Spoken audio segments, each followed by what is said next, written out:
Here's the hard truth. Most businesses fail.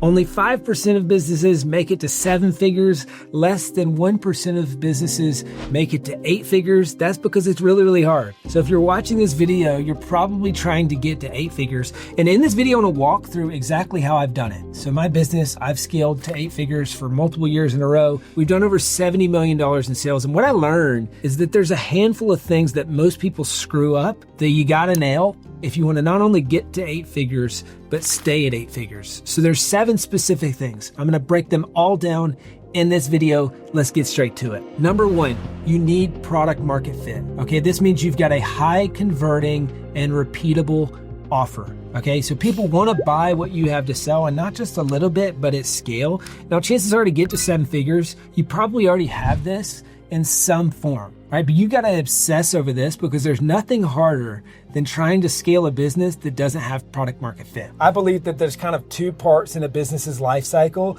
There's pre-product market fit and there's post-product market fit. And before then, I honestly don't want to be involved at all because it's just hard. So once you've got product market fit, it's time to put your foot on the gas and to scale significantly faster. But you got to make sure that you got that before you move into number 2, which is a scalable customer acquisition channel. So this is really important. If you want to scale, you got to be able to profitably and scalably acquire customers. Now, there's a very simple kind of formula to this. That means your CAC, or your cost to acquire a customer, needs to be less than your LTV, or your lifetime value. That little formula right there is the secret to almost all business success. If you see a profitable business anywhere around you, they've mastered that formula. So you need to figure out, how can I get my CAC, or my cost to acquire a customer, as low as possible?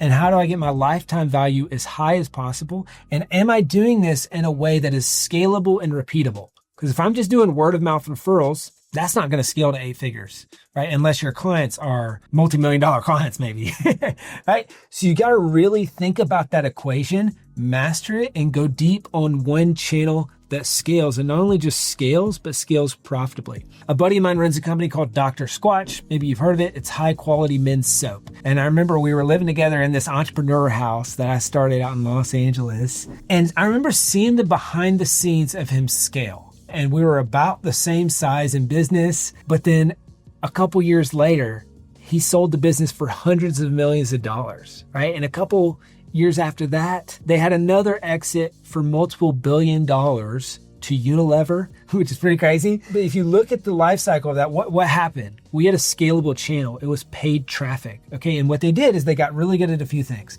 They got really good at brand. It's a funny, memorable brand. But then they also got really good at paid advertising. They got really funny commercials, and that's what worked for them. Now, I'm not saying you've got to follow that playbook. You don't need to make funny commercials or whatever, but you need to find that channel that is scalable, that's repeatable, where you can turn the volume up.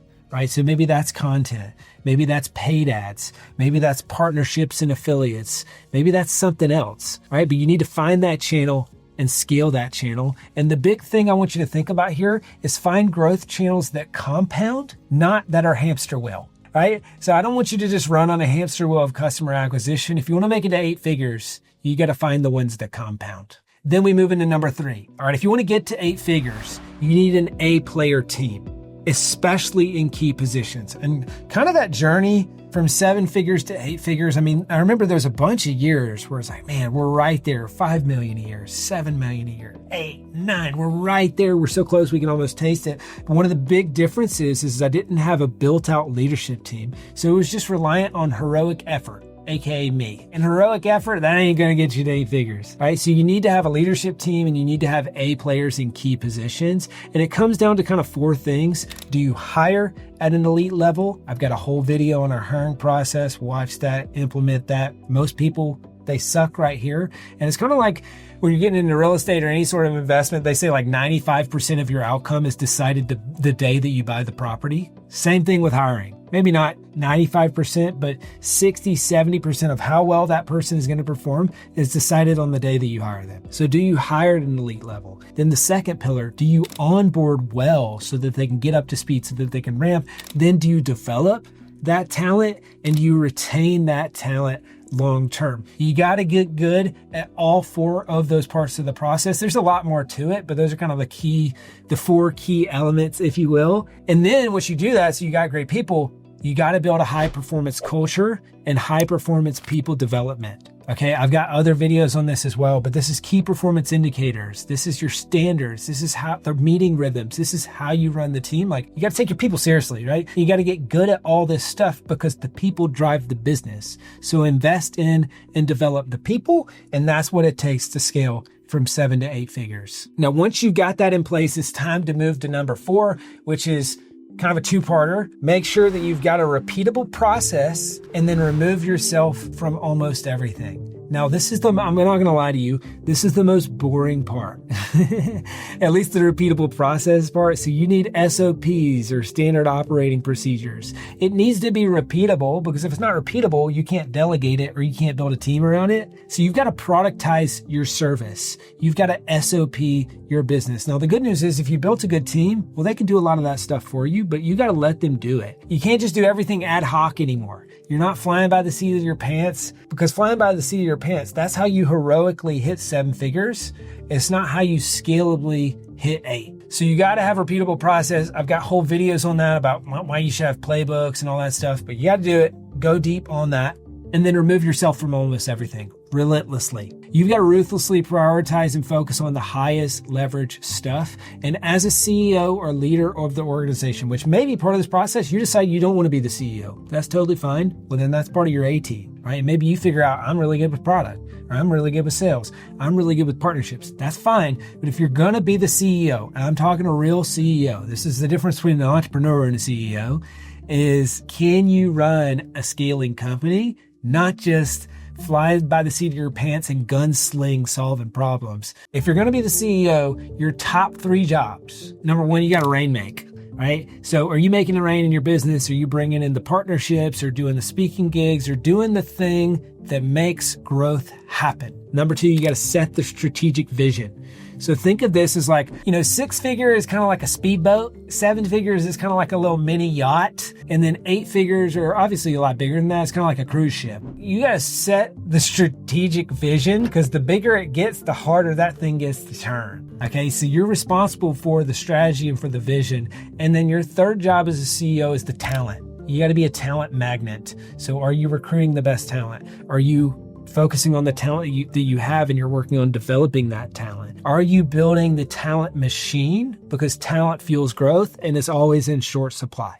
Number 5, there's only 3 ways to grow a business or to scale a business. So now you've got a bunch of the core components in place. It's time to really scale. So you're probably thinking about like, hey, where are the key levers? Well, there's only 3 ways to grow your business. I heard this concept years ago. It blew my mind, rocked my world. It was a key piece of how we got to 8 figures. So there's getting more customers.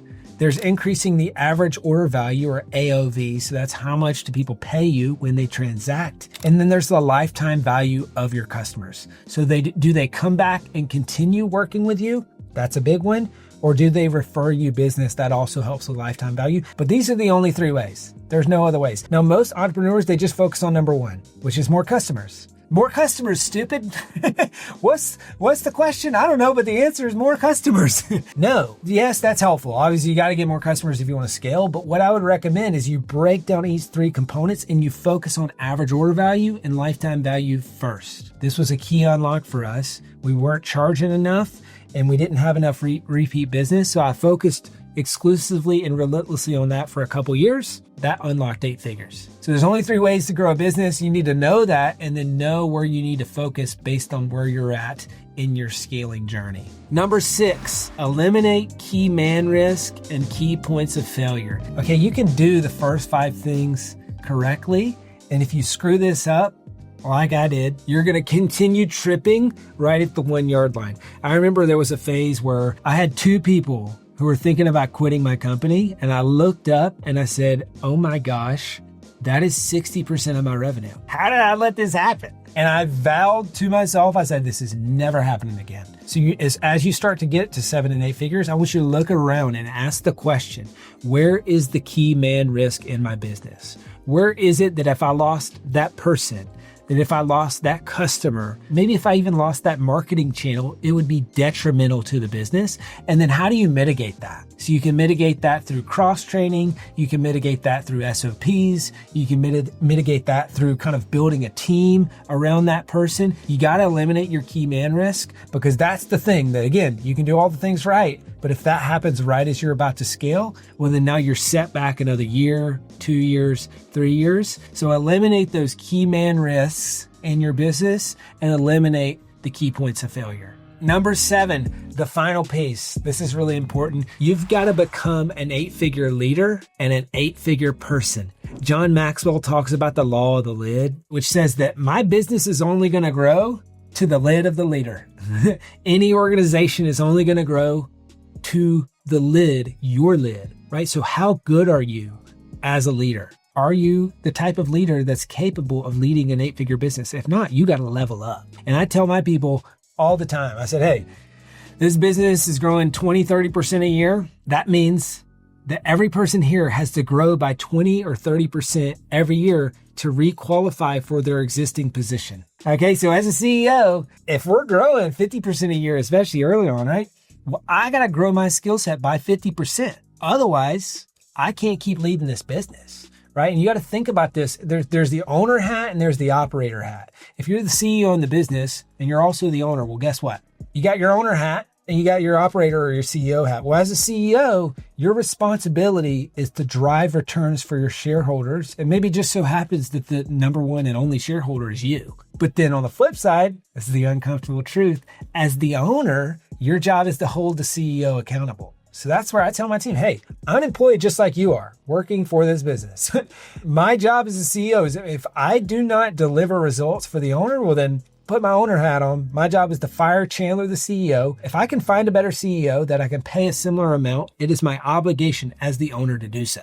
It's kind of a fun visual so that you understand, am I requalifying for my existing position? And am I doing what it takes to become an 8-figure leader and an 8-figure person? Now, the core components here is you got to be a lifelong learner. You got to continue learning all the time, everywhere. You're in masterminds, you're reading books, you're going through courses. Continue learning and continue leveling up your skill set. If you're not growing, you're dying. So are you becoming an 8-figure leader and an 8-figure person? That's it. That's the 7 steps. That's what it actually takes, right? There's a lot of people pontificating around how you grow. This is in the trenches. $75 million in sales, 8-figure business multiple years in a row. That's 1% of the 1% of the 1%. Not many people make it. It is challenging. You're going to run through a lot of setbacks.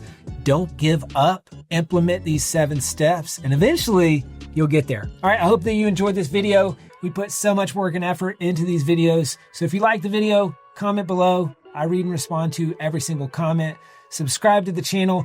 Share it with someone you know who's trying to scale to 8 figures. And I'll see you in the next video.